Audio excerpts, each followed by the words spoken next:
Buen día, José Luis, ¿cómo te va? Bien, bien. Bueno, gracias por darnos estos minutos. A vos. Se va Trump, viene Biden. El otro día alguien decía, más allá de la laraca mediática, tuitera y todo lo que vos quieras, el día del cambio entrarán unos camiones grandes, cargarán todo y si es necesario lo meterán a Trump adentro, se lo llevarán y se instalará Biden. Ujú. Está todo muy complicado, muy peleado, muy difícil, pero bueno, estas son las cosas.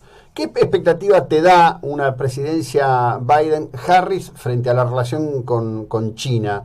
¿Cambiará todo, como decía Trump y sus seguidores en la campaña? ¿Seguirá el enfrentamiento? Una China que vos hace unos minutos tuiteabas y ha lanzado un satélite para llevar adelante el 6G, cuando acá todavía la mayor parte de los días nosotros nos preguntamos si el 4G que tenemos es cierto o es medio trucho, ¿no? Muy interesante lo que planteás. Yo, lamentablemente, estoy en contra de esa ola optimista, triunfalista que hay de que van a mejorar un montón de cosas con Biden. En particular, en la relación con China, yo no veo grandes cambios. Me parece que hay tendencias que incluso se van a profundizar. Además, no nos olvidemos que los demócratas vienen con una agenda muy fuerte en materia de derechos humanos, algo característico históricamente de ellos, con este sector de los progressive, ¿no? Que justamente hay algunos referentes importantes que van a poner el tema de derechos humanos fuertemente sobre la mesa en términos de la relación con China. No sé si estás al tanto, creo que sí, lo que pasó en Hong Kong, todos los legisladores prodemocráticos han renunciado en masa, en un hecho histórico. Sí. Ese tema se va a seguir, digamos, complicando. Entonces, ni bien asuma Biden, yo estoy seguro que ese tema va a estar sobre la mesa. Y el tema de la guerra tecnocomercial, la herencia que toma Biden, va a ser muy difícil para él intentar retroceder en eso, sin mostrar debilidad, sin recibir críticas incluso de su propio partido. Y además, por último te completo, él en campaña fue muy duro con China. Si efectivamente es consecuente con las cosas que ha dicho en campaña, probablemente condicionado por la estrategia de Trump, que lo tildó a él como el candidato de Xi Jinping, pero evidentemente ha dicho cosas duras que si él las lleva a la práctica vamos a tener más conflicto con China. Bueno, a ver, vos pones el foco en algo que en la Argentina ha tenido poco rodaje, pero no es raro que tenga poco rodaje eso. La renuncia de los diputados opositores, tras el cese de 4 de ellos, es probablemente el acto de rebelión más importante frente al poder de Beijing. Yo he estado leyendo algunas páginas en donde se habla que la situación de Xi Jinping frente al Politburó no es tan cómoda como podría creerse, que hay mucha crítica al respecto de algunas de estas cuestiones. Sin embargo, es parte de la política histórica de China. China ve Hong Kong como propio y ve Taiwán como propio, y la situación de tensión con Taiwán es un dato cotidiano que ya... con la tensión entre Taiwán y China continental es tan cotidiana que ya pasó como el coronavirus. Viste que ya nadie le presta atención a la cantidad de casos, ¿no? Pero existe.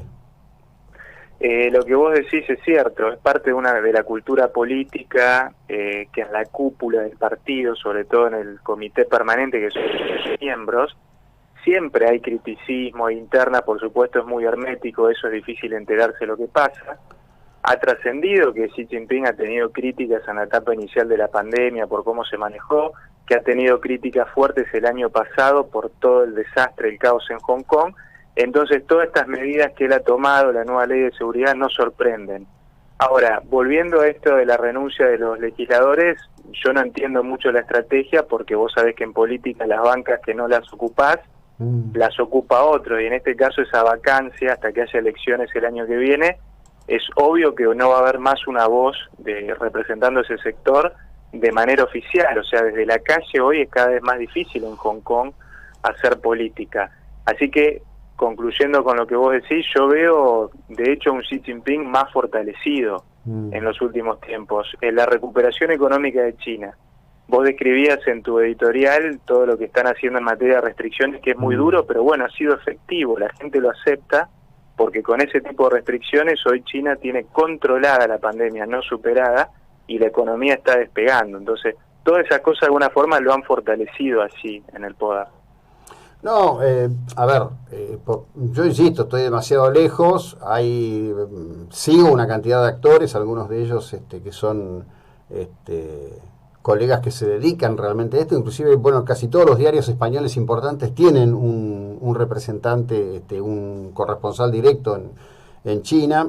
Estas son las cosas que cosa más... que acá no tenemos, ¿no? No tenemos, no, claro, no, eso los medios argentinos, los diarios argentinos han cedido, inclusive diría que hasta no hay nadie que se siente frente a una computadora y revise y chequee lo que ocurre, que tampoco es tan difícil después de todo, pero bueno, sería como otro tema a desarrollar. Yo me llamó mucho la atención tu lectura, me llamó en el sentido de un pensamiento que está mirando muy para adelante este tema, y me hizo acordar mucho al tema de Carter, ¿no? Es decir, buena parte de la historia argentina presente quizás no hubiera ocurrido sin la presidencia de Carter, porque luego de ese breve interregno de 4 años, en donde Carter cae fundamentalmente por el tema de la situación de los rehenes norteamericanos en Teherán, luego de la caída del régimen, vino Reagan y las cosas cambiaron completamente. Probablemente sin ese interregno demócrata esto no hubiera ocurrido. Me dio como una lectura muy directa entre una historia y la otra. Sí, yo te digo, no soy muy optimista de lo que pueda hacer Biden, primero por cuestiones personales de él. Es una persona que va a cumplir 78 años ahora el 20 de noviembre, muy condicionado por sectores radicales de su partido, muy condicionado por un trumpismo, podemos decir, que va a seguir existiendo. Yo creo que va a seguir presente en las calles. Vamos a ver lo que pasa en estos meses. Como bien vos dijiste, la historia ha sido siempre que el 20 de enero, por más que no te quieras ir, te sacan, pero estos 2 meses van a ser de extrema tensión. Tremendo. Él ya va a empezar con un desgaste muy importante por esta fricción de la transición. Así que no sé cuánto va a poder hacer él en la práctica, por más que él quisiese hacer cambios, no solo con China, con un montón de otros aspectos. Va a estar muy, muy condicionado, me parece. Sí, bueno, justamente a ese respecto, el otro día, luego de la elección, y una vez que en este hecho que es muy discutible, todas las cadenas de televisión de Estados Unidos, incluida Fox, se pusieron de acuerdo en titular que Biden era el presidente electo. Yo miraba y decía, sí, bueno, pero a ver, acá hay cosas muy cruzadas, porque los republicanos ganaron bancas, tanto en el Senado como en la Cámara Baja. Eso por un lado, y por otro lado se da una situación de un outsider como es Trump, que no da la impresión que vaya a cumplir con ese rito norteamericano, que una vez que termina la presidencia te vas a tu casa, haces tu biblioteca y todo lo demás. Me parece que esto no va a ser así, ¿eh? Es que lo excepcional que él fue, desde el momento que él llega a la presidencia, de alguna forma desde fuera de la política, como muchos dicen, cooptando el Partido Republicano, que en parte fue así.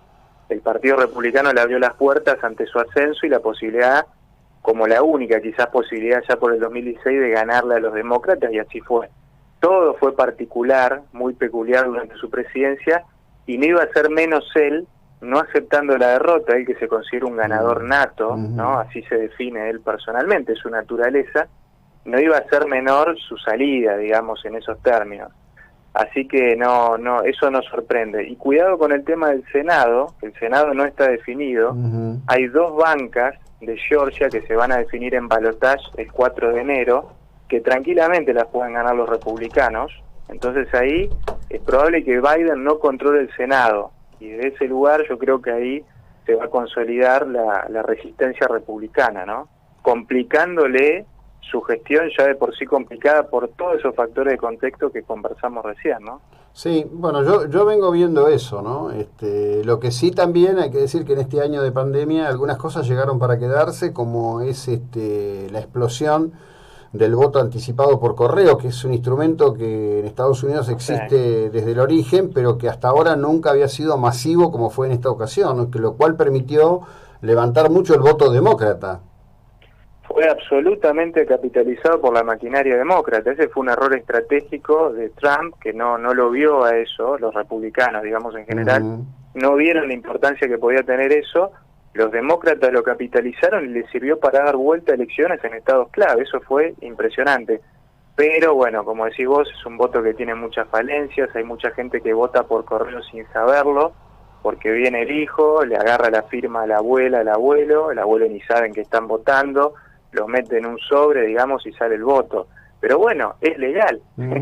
hacer eso ilegal es un voto válido. Se han detectado algunos votos de gente de 100 y pico de años o muertos, pero casos muy aislados, digamos, no como acá en Argentina, que siempre es una cosa bastante más desprolija.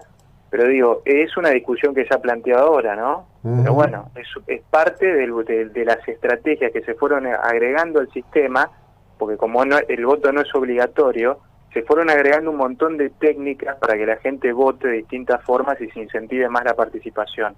Y efectivamente lo aprovecharon los demócratas, hubo participación récord y sobre todo impulsada a través de estos métodos. Sí, sí, es así. Como siempre, te agradezco la ilustración que nos brindas. Gracias, que tengas una buena jornada. Muy amable. Gracias, José Luis, que sigas bien. Bueno, Patricio Giusto, un experto en temas internacionales, pero fundamentalmente enfocado en el tema de China.